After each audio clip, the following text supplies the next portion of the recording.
जय जय रघुवीर समर्थ.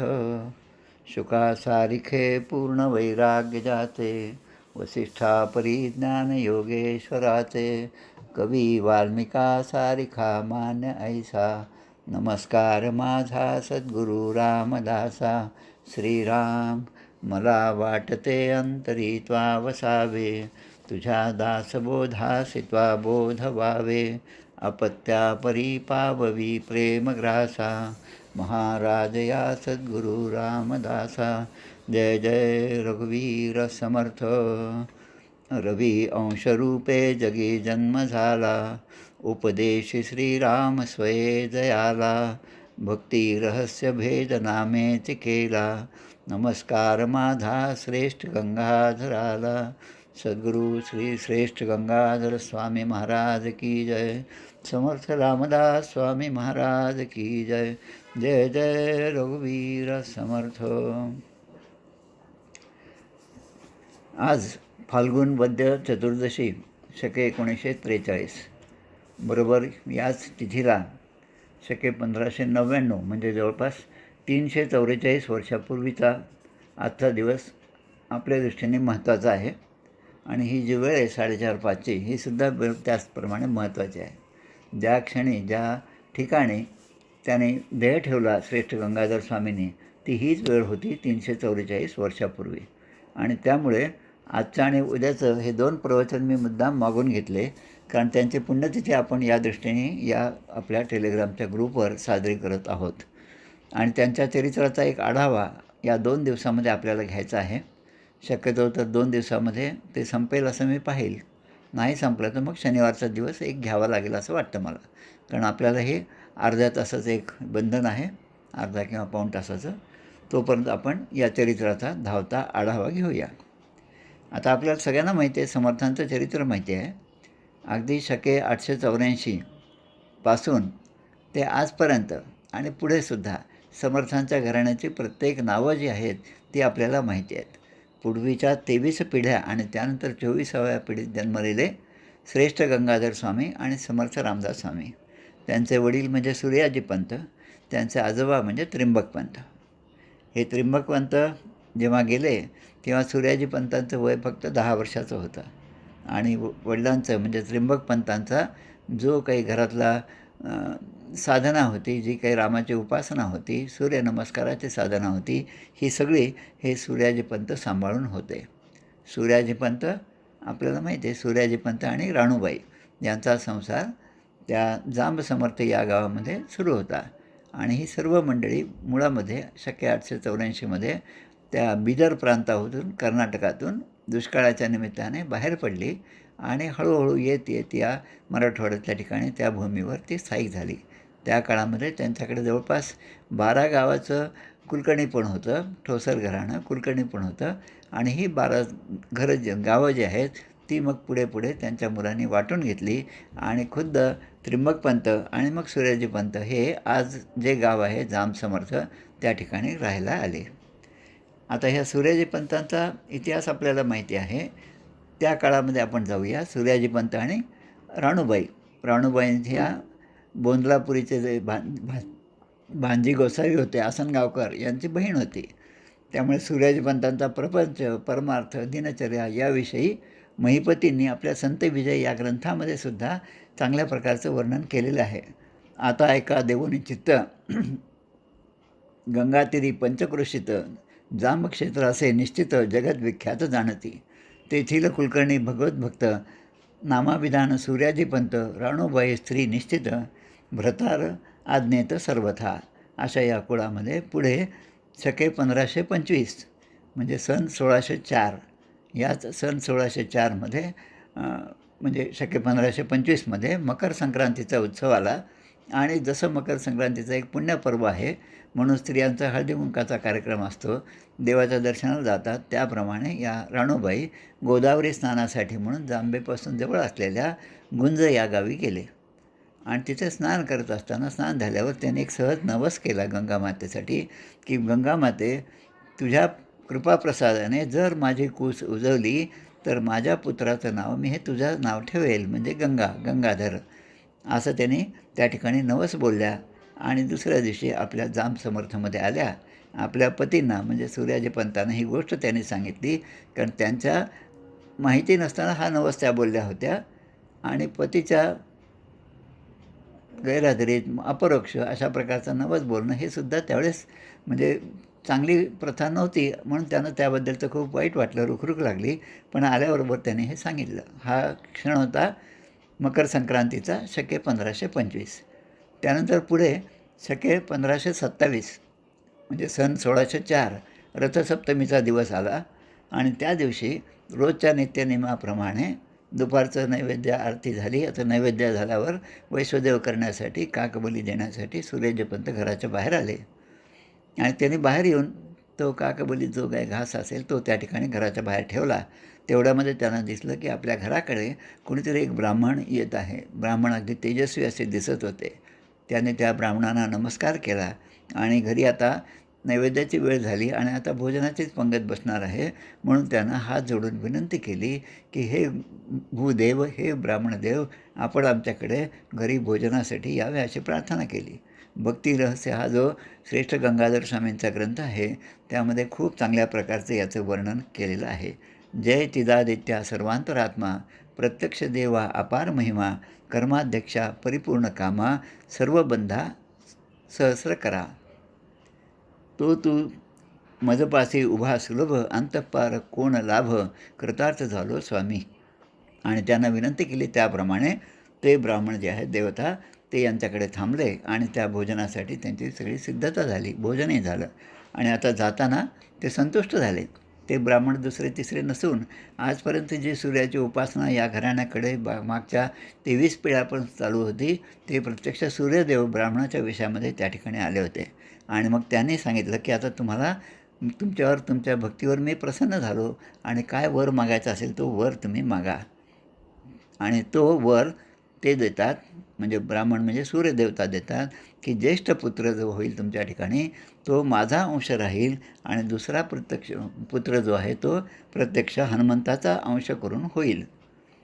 आणि मग मोठा जो आहे तो प्रापंचिक राहील, वंशधर होईल आणि ग्रहस्थाश्रम चालवीत या गंगातीरीत तो राहील, गंगा नदीच्या काठीच राहील.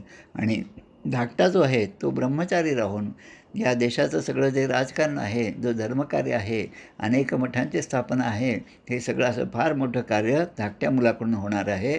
पण त्याचं वास्तव्य मात्र कृष्णातीरी धर्मरक्षणासाठी आणि लोकोद्धारासाठी होईल असा आशीर्वाद झाला. त्यानंतर शके 1526 म्हणजे आपण शके 1525 पाहिलं, त्याच्यानंतर 27 पाहिलं, पण मध्ये 27च्या अगोदर 26मध्ये एक गोष्ट झाली. चैत्र प्रतिपदेला भांजी गोसावी यांचं कीर्तन त्या जाम समर्थमध्ये होतं आणि जाम त्या ठिकाणी अष्टमीचा दिवस होता, उद्या नवमीचा दिवस आणि रामनवमी उत्सवामध्ये तुला रामाचे दर्शन होईल असं सूर्यनारायणाने आधीच आशीर्वाद दिला होता, जी कथा सांगितली त्याप्रमाणे. आणि मग त्यावेळेस मारुती मंदिरामध्ये सूर्याजीपंत जेव्हा गेले त्या ठिकाणी हनुमंत स्वतः एक घोंगडी पांघरून त्या ठिकाणी येसकराच्या वेशामध्ये आले आणि त्यांनी सांगितलं की आपल्याला भेटण्यासाठी किंवा आपल्याला बोलवलं आहे त्या ठिकाणी, म्हणून तुम्ही चला. म्हणून ते त्या ठिकाणी गेले. मारुती मंदिरामध्ये गेल्यानंतर त्या ठिकाणी त्यांना असं दिसलं की प्रत्यक्ष राम, लक्ष्मण, सीता, हनुमंत या सगळ्यांचं दर्शन त्यांना त्या ठिकाणी झालं आणि ते येसकर जे होते म्हणजे जे मारुतीराज घोंगडी पांघरून होते ते त्या ठिकाणाहून गुप्त झाले, अदृश्य झाले. प्रत्यक्ष रामाने त्यांना अनुग्रह दिला आणि श्रीराम जय राम जय जय राम हा त्रयोदशाक्षरी मंत्र दिला आणि त्याचबरोबर ताम्र धातूच्या राम, लक्ष्मण, सीता आणि हनुमंत अशा मूर्ती त्यांना दिल्या. आजही आपण जाम समर्थमध्ये गेलो तर त्या ठिकाणी त्या मूर्ती आहेत, त्यांची पूजा केली जाते. राम मंदिर जे जाम समर्थचं आहे त्या ठिकाणी या मूर्तीचं दर्शन आपल्याला होऊ शकतं. पुढे याच सूर्यदेवतेच्या आशीर्वादाने पुढे जसं म्हणतात एक श्लोक आहे, संतुष्टो भार्या यत्र भार्या भर्ता तथैवच यस्मिन्नेव कुले नित्यम कल्याणम तत्र वै ध्रुवम. म्हणजे ज्या ठिकाणी भार्या संतुष्ट असेल, पत्नी संतुष्ट असेल आणि भार्या भर्ता तथैवच म्हणजे भाऊ असेल, पत्नी असेल, ज्या घरामध्ये सगळे समाधानाने राहत असेल, यस्मिन्नैव कुले नित्यम म्हणजे अशा कुळामध्ये, अशा संसारामध्ये कल्याणम तत्र वै ध्रुवम. ध्रुवम म्हणजे म्हणजे आढळ असं कल्याण त्या पूर्ण घराण्याचं होणार आहे. आणि त्याचं दुसरं कारण म्हणजे आतिथ्यम रविपूजनम प्रतिदिनम रामार्चनम स्वगृहे साधू संगम उपासतेही सततम धन्यो गृहस्थाश्रमः. गृहस्थाश्रम हा धन्य आहे, कारण त्या ठिकाणी अतिथींचं पूजन होतं, सूर्यदेवतेचं पूजन होतं आणि रोज प्रभू श्रीरामचंद्राची पूजा ज्या ठिकाणी होते त्यांचा तो गृहस्थाश्रम धन्य आहे.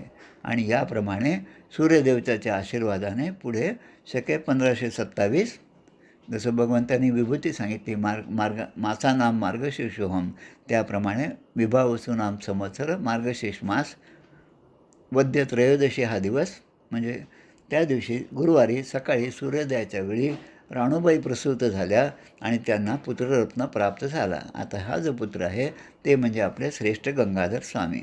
गंगाधर स्वामींचा त्यावेळेस जन्म झाला. ती वेळ पण दिलेली आहे, सकाळी 7:11. सगळीकडे खूप आनंद झाला. आणि आता या छोट्या बाळाचं संगोपन त्या गावामध्ये होऊ लागलं, त्या घरात होऊ लागलं आणि प्रत्येकाला तोच आनंद झाला. जसा आपल्या घरात स्वतः एखादं मूल जन्मावं तसं गावकऱ्यांना तसाच आनंद झाला. पुढे होता जवळपास 27 महिने गेले. 27 महिन्यानंतर जो दुसरा आशीर्वाद होता सूर्यनारायणाचा, त्याप्रमाणे भगवंताच्या आशीर्वादाने हनुमंताच्या रूपाने दुसरा मुलगा जन्माला आला. ते म्हणजे चैत्र शुद्ध नवमी कीलक नाम संवत्सर, त्या दिवशी समर्थांचा जन्म झाला शके 1530. आता तो मुहूर्तसुद्धा श्रीरामनवमीचा होता. आपण जसं पाहतो ती त्या राम मंदिरामध्ये सूर्यदेवतेने दिलेली जी मूर्ती होती, रामाने दिलेली जी मूर्ती होती, एरवी कसं असतं की दक्षिणे लक्ष्मणो यस्य वामेतू जनकात्मजः पुरतो मारुतिर्यस्य तम वंदे रघुनंदनम. आता दक्षिणे लक्ष्मण यस्य म्हणजे उजव्या बाजूला लक्ष्मण असतो, पण या ठिकाणी जांबेच्या ठिकाणी त्या मूर्तीमध्ये डाव्या बाजूला लक्ष्मण आहेत आणि हे या जांबेच्या राम मंदिराचं वैशिष्ट्य आहे. पुढे या नारायण जो आहे म्हणजे छोटा नारायण म्हणजे आपले समर्थ रामदास स्वामी यांच्या मौंजीपूर्वीच गंगाधराच्या लग्नाचा योग आला. पुढे गंगाधरांचं लग्न झालं. आता श्रेष्ठ गंगाधर यांचं लग्न जे झालं ते अंबड या ठिकाणच्या तानाजी देशमुख, जे आपण पाहतो देवीच्या आरती म्हणणारे तानाजी देशमुख, ज्याने अनेक आरत्या देवीच्या केलेल्या आहेत, त्यांच्या घराण्यामधल्या या पार्वतीबाई होत्या, मायबाई होत्या.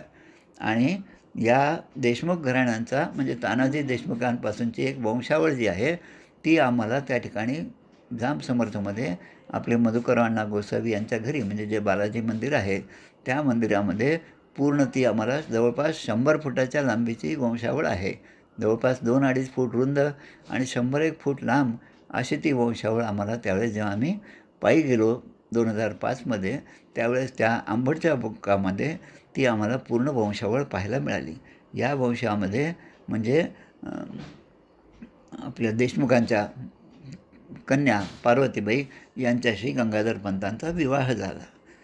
पुढे यांच्या विवाहानंतर नारायणाची मौंजसुद्धा झाली. तर गंगाधर पंत हे जे आहे ते मोठा मुलगा जो आहे तो शांत, अभ्यासू आणि मात्र पुत्रांच्या आज्ञेमध्ये राहणारे होते. पण नारायण मात्र थोड्या वेगळ्याच स्वभावाचे होते. आडदांड होता, स्वभाव होता, अष्टोप्रहर खेळ, हूडपणा, अचपळ असं ते लहान भाऊ होता. आता पुढचा जो भाग आहे तो गंगाधर जे आहेत ते आता सूर्याजी पंताकडे अनुग्रहासाठी मागायला लागले की मलाही अनुग्रह द्यावा. तेव्हा सूर्याजी पंत म्हणाले की मला तर रामरायाचा अनुग्रह दिला, तर तू पण रामरायाजवळच ही मागणी कर, म्हणजे रामराय तुलासुद्धा अनुग्रह देतील. म्हणून वडिलांप्रमाणेच मी अनुग्रह घेईल अशी त्यांनी त्या ठिकाणी निग्रह केला. आणि फाल्गुन शुद्ध एका प्रतिपदा शके 1536 म्हणजे जवळपास 9 वर्षाचे गंगाधर जे आहेत त्यांनी मारुती कवचाचे पाठ सुरू केले. मारुती कवच म्हणजे पंचमुखी हनुमान कवच हे जे आहे त्याचे पाठ त्यांनी करायला सुरुवात केली. आणि जसे पाठ होत गेले तसं त्यांना दिसलं की प्रत्यक्ष मारुती रायाने त्या ठिकाणी त्यांना दर्शन दिलेलं आहे. आज आपण जांब समर्थमध्ये गावामध्ये जेव्हा जातो तेव्हा डाव्या बाजूला हे जे मंदिर आहे ते महारुद्राचं मंदिर आहे. आपण नेहमी म्हणतो महारुद्र हनुमान की जय, श्रेष्ठ गंगाधर स्वामी महाराज की जय. तर हे जे महारुद्र हनुमान आहे ते जांब समर्थीला गावामध्ये जाताना डाव्या बाजूला जे पहिल्यांदा मंदिर लागतं ते महारुद्र हनुमानाचं मंदिर आहे. आणि पुढे या गंगाधरांना त्या ठिकाणी दर्शन तर झालं मारुतीरायाचं, आणि मग त्यांनी प्रत्यक्ष रामरायाचं दर्शन करून दिलं. आणि तुझ्या वडिलांना जसा आशीर्वाद मिळाला आहे, अनुग्रह मिळाला, तसाच रामाकडून तुला अनुग्रह देवितो. म्हणून मारुतीरायाने प्रत्यक्ष प्रभू रामचंद्राची प्रार्थना केली, तेव्हा ते प्रकट झाले आणि श्रेष्ठ गंगाधर स्वामींना प्रत्यक्ष रामरायाकडून अनुग्रह झाला. पुढे मार्गशीर्ष शुद्ध नवमी शके 1537, म्हणजे हा अनुग्रह झाला फाल्गुनमध्ये, आणि लगेच 5-7 महिन्यानंतर मार्गशीर्षमध्ये या सूर्याजी पंतांचं निर्याण झालं. पुढे कथा अशी आहे की गंगाधर जे आहे ते 10 वर्षाचे होते आणि समर्थ जे आहे ते 7 वर्षाचे होते. आता समर्थांनी असं पाहिलं की आता वडील गेल्यानंतर गंगाधर स्वामी हे आपल्यापेक्षा काय 3च वर्षांनी मोठा, एक मोठा मुलगा 10 वर्षाचा आणि लहाना 7 वर्षाचा. तेव्हा या नारायणांनी आग्रह केला आपल्या मोठ्या बंधूंकडे, गंगाधरांच्याकडे, की मला हे अनुग्रह पाहिजे. तेव्हा ते म्हणतात की तुला अनुग्रह मी देणार नाही. समर्थ आपल्या दासबोधात म्हणतात, भावाचं भाऊ उपदेशती, म्हणजे भावाने भावाला उपदेश दिला, अनुग्रह दिला, तरी पण त्यांची फजिती होती, असं एक चरण आपल्या ग्रंथराज दासबोधामध्ये आहे. त्यामुळे मी तुला अनुग्रह देणार नाही, पण आपल्या वडिलांच्याप्रमाणे, सूर्याजी पंतांच्याप्रमाणे आणि माझ्याप्रमाणे तूसुद्धा रामाची प्रार्थना केली, मारुतीरायाला प्रसन्न केलं, तर तुलासुद्धा अनुग्रह मिळेल. असं म्हणल्याबरोबर त्या ठिकाणी समर्थ निघाले आणि त्याच महारुद्र मारुतीच्या मंदिरामध्ये येऊन थांबले. संध्याकाळची वेळ होती. रात्रभर त्यांनी मारुतीच्या समोर आपलं अनुष्ठान केलं, की पण घरी नारायण आला नाही म्हणून सगळ्यांना ती काळजी होती. पण त्या ठिकाणी अंधारामध्ये जाऊन जेव्हा पाहिलं, तेव्हा त्या ठिकाणी कोणाच्या तरी पायाला नारायणाचं शरीर जे आहे ते त्या ठिकाणी लागलं, स्पर्श झाला, आणि त्यांना लक्षात आलं की हा प्रत्यक्ष आपला नारायण जो आहे तो त्या ठिकाणी आहे. आणि नारायणाच्या जवळ हुरमुजी रंगाची वस्त्रे आहेत, हातामध्ये एक पत्र आहे आणि अर्धचंद्रांकित असा बाण आहे, तो रामरायाचा बाण आहे. हे गंगाधर स्वामींनी ओळखलं आणि प्रत्यक्ष रामाने आपल्या बंधूलासुद्धा हुरमुजी वस्त्राने अनुग्रह दिला. याचा आनंद सर्वांना झाला. आता पुढे काही वर्षानंतर, म्हणजे मार्गशीर्ष वद्य 10 शके 1542, भांडी गोसावी हे जे मामा होते नारायणाचे किंवा गंगाधर स्वामींचे आणि आपल्या राणूबाईंचे बंधू होते, त्यांच्या मुलीशी नारायणाचा विवाह ठरला. आसनगाव नावाचं गाव तिथे शेजारीच आहे, तो एक कथाभाग आहे. तेव्हा त्या ठिकाणी अक्षता पडू लागलं, तेव्हा आपल्याला माहीत आहे की नारायण जे आहे ते लग्न मंडपातून पळून गेले. ते आईला सांगत होते की याच्या आपल्या नारायणाच्या लग्नाचा घाट घालू नको, पण तो ऐकलं नाही. आता नारायण आपल्या हातून गेला, तरी पण त्यांनी पुढे आईची सेवा केली. आणि पार्वतीबाई आणि गंगाधर स्वामी आणि या राणूबाई असे तिघेजण त्या जाम समर्थमध्ये राहत होते. या गंगाधरांचा नित्यनियम कसा होता की ब्रह्ममुहूर्तावर उठावं, योगाभ्यास, ध्यानधारणा, समाधी साधन करावे, प्रातस्नान आहे, संध्यावंदन आहे, गायत्री जप आहे, तारक मंत्राचा जप आहे, दुपारच्या वेळेस पुन्हा आरती, वैश्वदेव, हे सगळं करून पुढे देवार्चन झालं की मग नंतर पुराणाचं वाचन करायचं. पुन्हा दुपारी एकदा स्नान करायचं, ब्रह्मयज्ञ, नैवेद्य, नंतर संध्याकाळची संध्या, रामरक्षा स्तोत्र, आणि संध्याकाळ झाली दिवे लागण्याच्या थोडंसं अगोदर ते पुन्हा आपल्या शेताकडे एक चक्कर मारायचे. कुलकर्णीपण होतं, त्यामुळे कुलकर्णीपणाची जी कामं आहेत ती संध्याकाळच्या वेळेस ते करत होते. एके दिवशी असं झालं की त्यांच्या दारामध्ये एक रामदासी येऊन उभा राहिला. समर्थाची या सेवका वक्रपा आहे, असा सर्व भूमंडळी कोण आहे, असा श्लोक म्हणून त्या ठिकाणी तो उभा राहिला. आणि त्याने पाहिलं की हा कोण आहे, एवढा मोठा चांगलं शरीर यष्टी आहे आणि कित्येक वर्ष गेलेली आहेत, आणि कोण आहे म्हणून पाहायला गेले. तेव्हा ते भिक्षा मी निमूटपणे घेणारा रामदासी नाही असं म्हणल्यानंतर त्यांचा आवाज जो आहे तो घरामध्ये असणाऱ्या राणूबाईंच्या कानावर पडला, आणि आपल्या मुलांचाच आवाज आहे, आणि मुलाचा आवाज त्या मातेने ओळखला. तोपर्यंत राणूबाई ह्या अंध झाल्या होत्या. कसे तरी हात टेकवत टेकवत त्या बाहेर आल्या, आणि या पार्वतीबाई वहिनी ज्या आहेत ते भिक्षा वाढण्यासाठी भिक्षा काहीतरी घेऊन आल्या, धान्य भिक्षा. आणि मग ते म्हणतात की वहिनी, तू मला ओळखलं नाहीस का, असं ते म्हणतात पार्वतीबाईंना. आणि मग त्यांची दृष्टादृष्ट झाली, आणि मग ते म्हणतात की आई पण आता अंध झाली, तिची दृष्टी गेली. तेव्हा समर्थांनी जे रचना केली आहे ते म्हणजे, होते वैकुंठीचे भुवनी, शिरले अयोध्या भुवनी, लागे कौशल्याचे स्तनी, तेची भूतगे माये, सर्व भूतांचे हृदय, नाम त्याचे रामराय, रामदास नित्य गाय, तेची भूतगे माये. त्यावेळेस समर्थांचा मुक्काम त्या ठिकाणी 15 दिवस ते जांबेमध्ये राहिले. आईला प्रत्यक्ष श्रीरामाचं आणि हनुमंताचं दर्शन घडवलं, आणि त्या ठिकाणी कपिलगीता जी आहे श्रीमद भागवतातली 3ऱ्या स्कंदामधली, या कपिलगीतेचा उपदेश त्याने आईला केला आणि पुढे आपले बंधू, वहिनी आणि आई यांचा निरोप घेऊन गंगा प्रदक्षिणेसाठी समर्थांनी ते जांब समर्थ हे गाव सोडलं. तिथून ते निघाले. आता पुढचा प्रसंग असा येतो की 1568 म्हणजे आता पहा 1527चा जन्म आहे आणि आता 1568 म्हणजे किती 41 वर्ष झाले. हेमंत ऋतू आहे, संध्याकाळची वेळ आहे, गंगाधरांची उपासना झाली आणि त्यावेळेस पुन्हा एक रामदासी त्या ठिकाणी आले आणि घनश्याम महाराम लावण्यरूपी महाधीर गंभीर पूर्ण प्रतापी असा श्लोक म्हणत ते आले आणि त्यांनी आपल्या झोळीतून एक पत्र काढलं आणि ते गंगाधर स्वामींना दिलं. ते पत्र प्रत्यक्ष समर्थाने लिहिलेलं होतं. सकळ तीर्थांचे सार सत्यस्वरूप निर्विकार, तुमचे चित्त तदाकार निरंतर, विमळ ब्रह्मपरायण, सगुणी भक्ती संरक्षण, विशेष वैराग्य लक्षणं तुमचे ठाई, असं म्हणून शेवटी म्हणतात. तुमचे स्वरूप वर्णवेना म्हणून देहाचे वर्णना, युक्त अयुक्त मित्रजना क्षमा केली पाहिजे. समर्थांनी आपले ज्येष्ठ बंधू गंगाधर स्वामी यांचं सगळं गुणवर्णन करणारं, गौरव करणारं असं हे पत्र त्या रामदासींच्या हातातून गंगाधर स्वामींच्या हाती दिलं. आणि मग ते म्हणतात की आपण कोण आहात? तेव्हा ते रामदासी म्हणतात की मी समर्थांचा शिष्य आहे, माझं नाव उद्धव आहे, टाकळी येथे मी राहत होतो आणि माझ्या वडिलांना समर्थांनी ते गेलेले असतानासुद्धा त्यांना त्यांनी जिवंत केलं आणि त्यानंतर माझा जन्म झालेला आहे. आणि असं म्हणून त्यांनी सगळी आपली ओळख सांगितली. आणि मग यांनी खूप आग्रह केला, उद्याचा दिवस थांबून जा, दुपारचा प्रसाद घेऊन जा.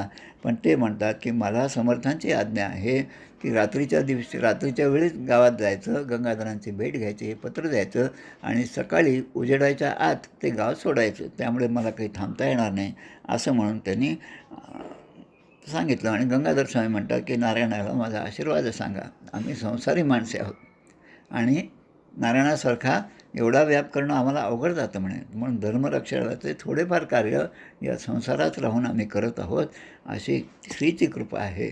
पण त्याच वेळेस त्याने सांगितलं, म्हणजे आपल्या उद्धव स्वामीने सांगितलं की त्या ठिकाणी चाफळमध्ये मंदिराचं बांधकाम होतं आहे, त्या ठिकाणी रामाची स्थापना होणार आहे आणि त्यासाठी समर्थ आता चाफळच्या मंदिराच्या तिथे आहेत. म्हणजे मंदिर ते झालेलं नव्हतं, जे पूर्वीचं स्मशान होतं त्या ठिकाणी त्यांचं वास्तव्य होतं.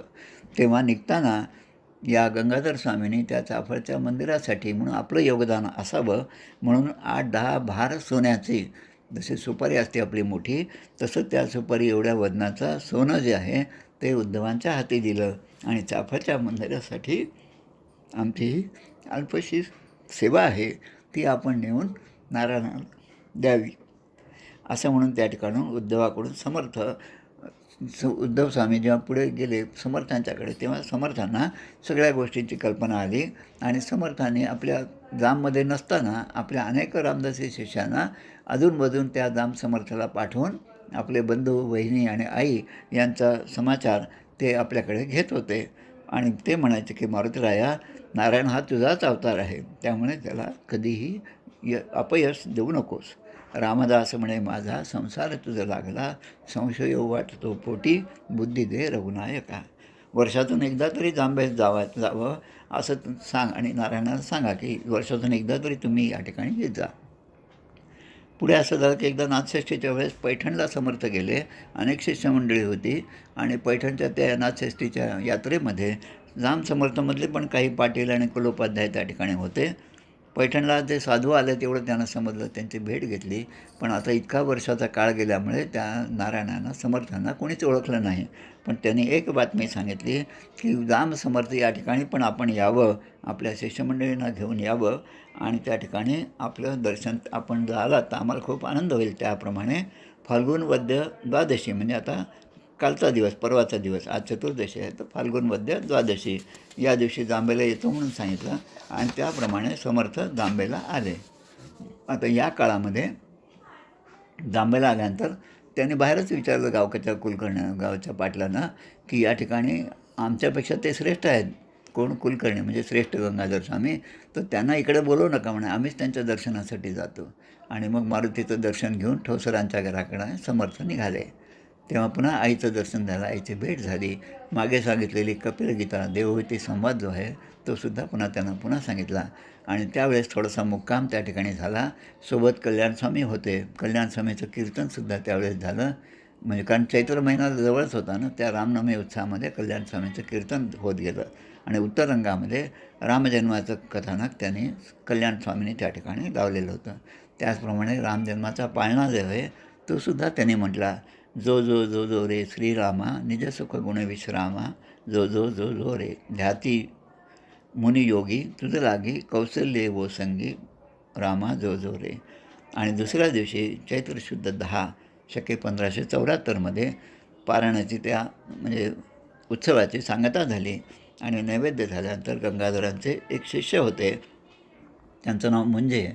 या मुंजेने त्या काळामध्ये त्यांचं काम असं होतं की दरवर्षी आपल्या गावाहून तूप आणायचं आणि रामनवमीच्या पंगत जेव्हा असेल दशमीच्या दिवशी तेव्हा ते पंगतीत तूप वाढायचं. आपण जे पाहतो आता परवा 2-4 दिवसापूर्वी त्या जांभ्यातली जी घागर आहे त्याचाही फोटो व्हॉट्सअपवर आला होता. ती घागर जी आहे ती घागर समर्थांच्या आज्ञेने विहिरीतून पाणी भरून आणलं आणि समर्थांनी प्रोक्षण केल्यानंतर त्याचं तूप झालेलं आहे. आणि मग त्या तूप वाढण्याचं काम जे आहे ते मुंजे घराण्याकडे होतं. मुंजेंना सांगितलं की ह्या घागरीची तुम्ही रोज पूजा करत जा आणि या सगळ्या उत्सवाच्या प्रसंगी त्या तूप घेऊन ते तूप तुम्ही वाढत जा. आणि अशी ही घटना जी आहे पाण्याचं तूप झालं हे असे रामदासी संप्रदायामध्ये जवळपास 4 ठिकाणी तरी मी पाहिलेली आहे. आपल्या रघुनाथ स्वामींचं आत्ता जे आपण 250 पुण्यतिथी केली त्यांच्या चरित्रातसुद्धा हा प्रसंग आहे. तिकडे अंतवार म्हणून जे एकेळीच्या मठाच्या पलीकडे आहे जीवनमुक्त महाराजांचं, त्या ठिकाणीसुद्धा विहीर आहे. तिथेसुद्धा अशाच प्रकारे पाण्याचं तूप झालेलं आहे. तसं या ठिकाणी जाम समर्थमध्ये ही पंगत झाल्यानंतर जेव्हा तूप आलं, खरं तूप आलं, तेव्हा समर्थांच्या आज्ञेने ते तूप पुन्हा त्या विहिरीमध्ये टाकून दिले. असं राम मंदिरातला तो प्रसंग जो आहे यांच्या घराण्यातला तो प्रसंग आपल्याला पाहता येतो. आता पुढे आता आईला जसा उपदेश केला त्या आईला सांगतात की आई, हा जो मोठा भाऊ आहे आमचा गंगाधर जो आहे तर तो इथे राहून तुझी सेवा करत आहे, आमच्या बहिणी पण तुझी सेवा करत आहेत आणि मी मात्र त्या ठिकाणी भारतमातेची सेवा करत आहेत आणि त्यामुळे तू आता या दोन्ही आमच्यामध्ये तू अडकू नकोस. प्रत्यक्ष नारायणाचं ध्यान तुझ्या मनामध्ये ठेव. आणि असं सांगून आईचा निरोप घेऊन ते पुन्हा त्या ठिकाणून निघाले आणि ते माहूरगडाकडे निघून गेले. गंगाधर, पार्वतीबाई हे दोघे जे आहेत ते आपल्या आईची सेवा करत होते. पुढे ज्येष्ठ शुद्ध तृतीया 1577 प्रातःकाळी राणूबाईंनी देह ठेवला. त्यावेळेस ते सज्जनगडावर होते. त्या ठिकाणी त्यांनी पाहिलं की आता आपल्या आईने देह ठेवला. आईला वचन दिलं होतं की तू केव्हाही देह ठेवला तरी मी त्यावेळेस अंतसमयी पुन्हा येईल, तुला दर्शन देईल आणि तुझं सगळं उत्तरक्रिया जी आहे ती मी करेल. जसं आपल्या आदिशंकराचार्याने केलं त्याच पद्धतीने या ठिकाणीसुद्धा नारायणाने केलं आहे.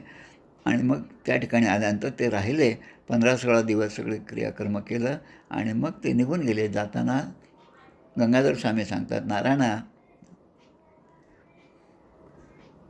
आपली आई गेली हे खरं असलं तरी पण आम्ही आहोत, त्यामुळे अधूनमधून येत जा.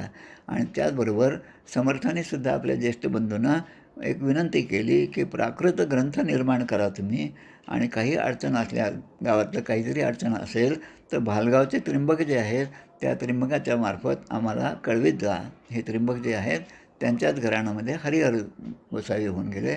त्या हरिहरांनी आपण जे रोज रामनामावली म्हणतो, निर्गुण रूप जय जय राम, सगुण रूप जय जय राम आणि शेवटी हरिहर पावन जय जय राम, ते हरिहर स्वामी जे आहेत ते याच त्र्यंबक स्वामींचे शिष्य होते.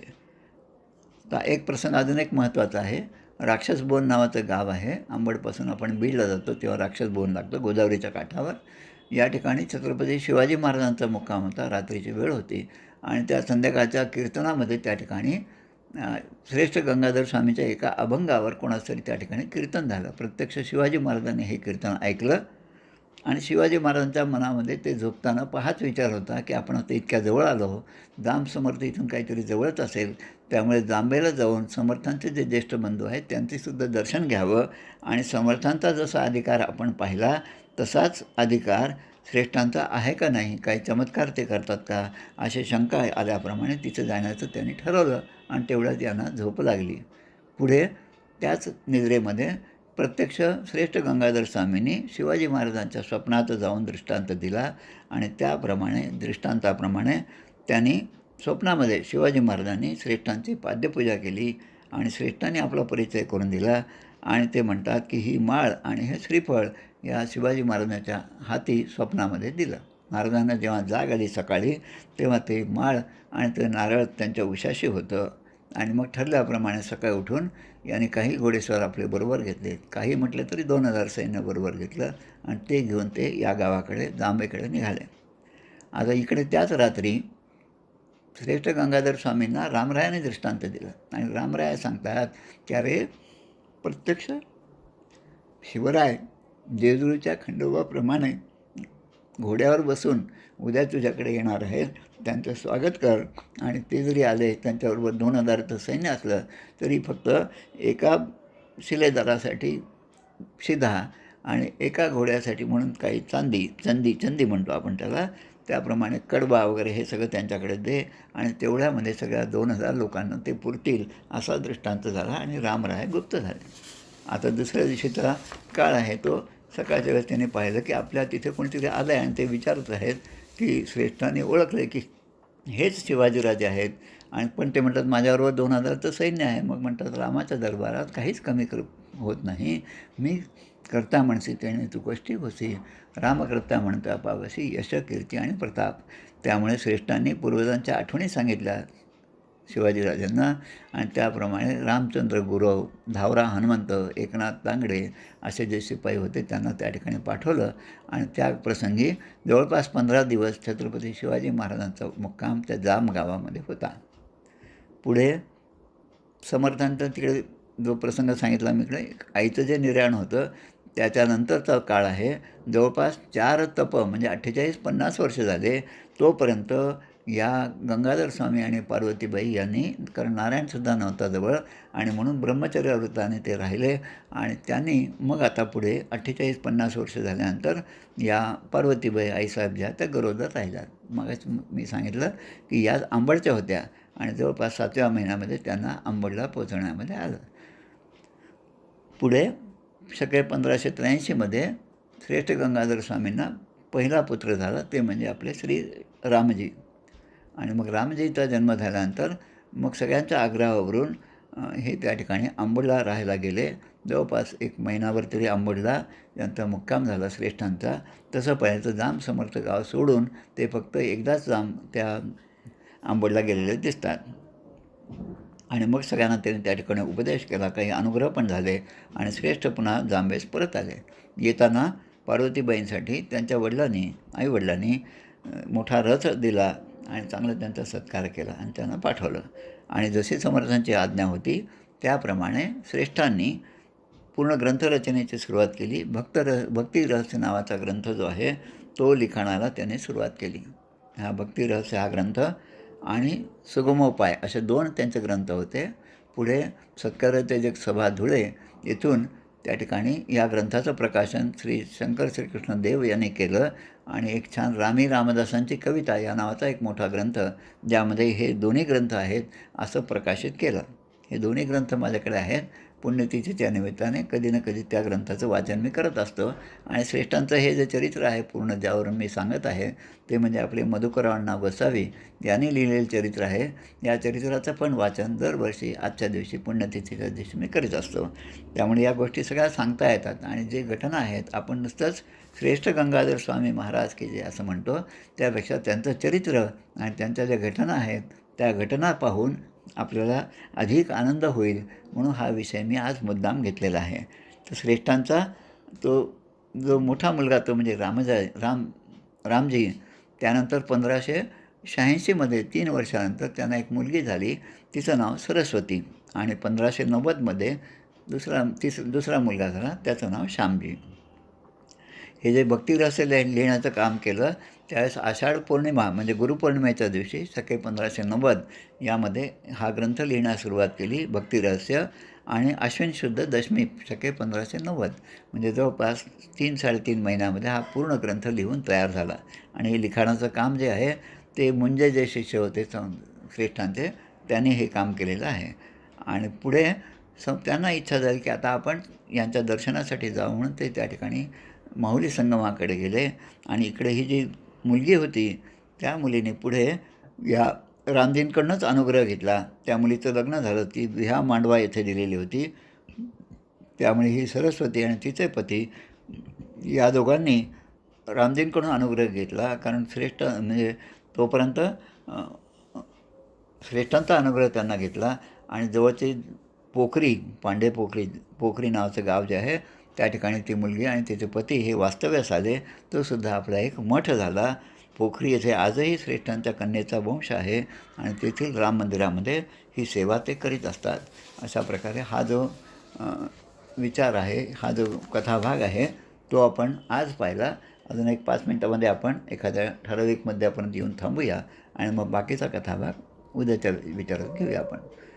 तर भक्तिरहस्य हा जो ग्रंथ आहे 77 अध्याय असणारा, यामध्ये सगळ्यात महत्त्वाचं असेल तर नामस्मरणाचा महिमा त्यांनी सांगितला आहे. परमार्थी पंचीकरण जे आहे त्याचा जो पूर्ण विस्तार जो आहे तो सुगमोपाय नावाच्या ग्रंथामध्ये दिला आहे आणि कृष्णाखोऱ्यात असलेल्या श्रेष्ठांकडे त्यांचे लक्ष होतं समर्थांचं आणि म्हणून ते अधूनमधून कोणाला तरी पाठवून त्या ठिकाणचे हाल अहवाल विचारत होते. त्याचप्रमाणे एकदा उद्धवानं जांबेस त्याने पाठवलं आणि गंगाधरांसाठी पत्र दिलं. ते पुन्हा पत्र फार महत्त्वाचं आहे. ते सुद्धा पत्र आहे. समर्थांनी जे पत्र पाठवलं त्यामध्ये सकळ तीर्थांचे माहेर, सकळ गुणांचे भांडार, सकळ विद्येचा सागर स्वरूप तुमचे. आणि श्रेष्ठांचा शिष्य परिवार अशा प्रकारे हळूहळू वाढत गेला. त्यांचे जे मुख्य शिष्य आहेत ते म्हणजे मुंजे आणि त्यानंतर दक्षिणगिरी वसावी आणि एक सीताराम महाराज असे 3 आहेत. त्या शिष्यांची कथा जी आहे तो कथाभाग तो आपण आता उद्याच्या भागात आपण पाहूया. त्यामुळे या ठिकाणी आपण थांबूया. आता आपल्या कल्याणकरी रामराया ही प्रार्थना म्हणूया आपण. जय जय रघुवीर समर्थ. कल्याणकरी रामराया रामराया, कल्याणकरी रामराया.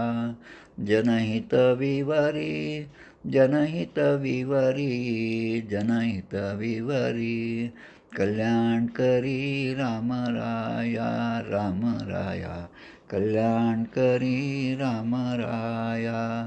तळमळ तळमळ होतची आहे होतची आहे, हे जन हाती धरी दयाळा. कल्याणकरी रामराया रामराया, कल्याणकरी रामराया. अपराधी जन चुकतची गेले, तुझा तूची सावरी दयाळा. कल्याणकरी रामराया रामराया, कल्याणकरी रामराया. कठीण त्यावरी कठीणची झाले, आता न दिसे उरी दयाळा. कल्याणकरी रामराया रामराया, कल्याणकरी रामराया. कोठे जावे काय करावे, आरंभिली बोहरी दयाळा. कल्याणकरी रामराया रामराया, कल्याणकरी रामराया. दास म्हणे आम्ही केले पावलो, दयेसी नाही सरी दयाळा. कल्याणकरी रामराया रामराया, कल्याणकरी रामराया. राजाधिराज प्रभू रामचंद्र महाराज की जय. महारुद्र हनुमान की जय. श्रेष्ठ गंगाधर स्वामी महाराज की जय. जय जय रघुवीर समर्थ. आज रात्री अजून एक सांगायचं म्हणजे तंजावरचा जो फेसबुक लाईव्ह पेज आहे भीमस्वामींचं, त्यावर रात्री 9 वाजता पुन्हा हेच कथानक, त्यावरचं प्रवचन रात्री होणार आहे आज आणि उद्या रात्री 9 वाजता. आता हे दुपारची वेळ असल्यामुळे अर्ध्या तासामध्ये आपण हे प्रवचन थोडक्यामध्ये केलेलं आहे. संध्याकाळी अजून विस्तारपूर्वक ते होईल. तरी ज्यांना शक्य आहे त्याने फेसबुकवरचं जे प्रवचन आहे ते सुद्धा आज आणि उद्या रात्री 9 वाजता त्यालासुद्धा हजर राहावं. तेवढंच आपल्याकडून श्रेष्ठ गंगाधर स्वामींच्या चरित्रातील अनेक प्रसंग नव्याने ऐकायला मिळतात.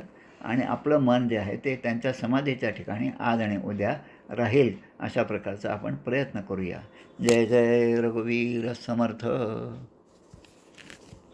छान झालं सर, एकदम. हो, धन्यवाद. हो. आणि नवीन नवीन सगळे ऐकायला मिळालं, त्यातले ग्रंथरचना, त्यांचे